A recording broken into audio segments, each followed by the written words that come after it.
ఎవరో అన్నారట, అమ్మాయి గృహప్రవేశానికి పాలు పొంగించాలి అని. ఎప్పుడో నేను దైవ సేవకురాలు చెప్పామంట, పాలు పొంగించే కార్యక్రమం అది వాక్యానుసారం కాదు. వాళ్ళు ఎవరో అన్నారు.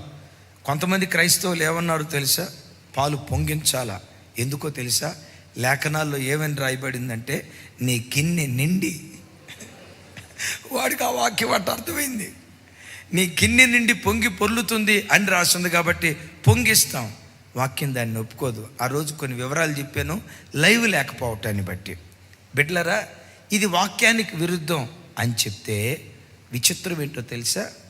ఆ తమ్ముడు చెల్లి మేము పొంగించాం, తోబుట్టువులు రానన్నారు, చివరికి కన్న తల్లిదండ్రులు కూడా రానన్నారు. కాళ్ళు పట్టుకొని బ్రతిమలాడారు, కన్నవాళ్ళమ్మ మీరు రాకపోతే మేము ఎట్లా బ్రతకగలుగు, పాలు పొంగిస్తేనే వస్తాం, తల్లిదండ్రులుగా మిమ్మల్ని సంతోషపరుస్తాం, కానీ మొదట దేవుణ్ణి సంతోషపరిచిన తర్వాతే మిమ్మల్ని సంతోషపరుస్తాం. పొంగించలా. అన్ని కార్యక్రమాలు అయిపోయినాయి. ఓ నెల రోజులు దూరం అయిపోయారు. 2 నెలల్లో మాటలు గీటలు లేవు. 3వ నెల నుంచి మాటలు స్టార్ట్ అయిపోయాయి. అద్భుతం.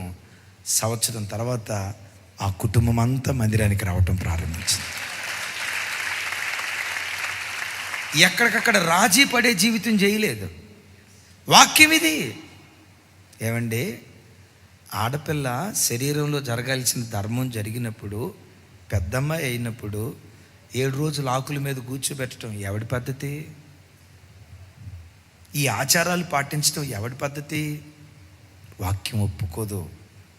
బంధువులు చెట్లు అన్నారు, చుట్టాలు చెట్లు అన్నారు, ఎవరి మాటల కొరకు వాక్యాన్ని ప్రక్కన పెట్టొద్దు. 7వ నెలలో సీమంత కార్యక్రమం చేయటం ఎవరి పద్ధతి? వాక్యాన్ని ముందు పెట్టుకో. ఆ వాక్యాన్ని ముందు పెట్టుకుంటే ఆ వాక్యమే నీ పక్షాన యుద్ధం చేయటానికి నీ ప్రక్కన నిలవబడి ఈ సమరంలో నేను గెలిపించడం ప్రారంభిస్తుంది.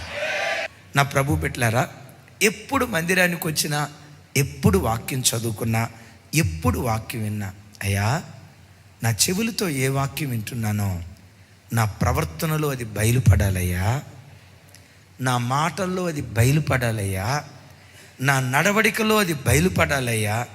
దావీదు భక్తుడు అన్నాడే, నీ వాక్యము నా పాదములకు దీపం, అది నా త్రోవకు వెలుగన్నాడు.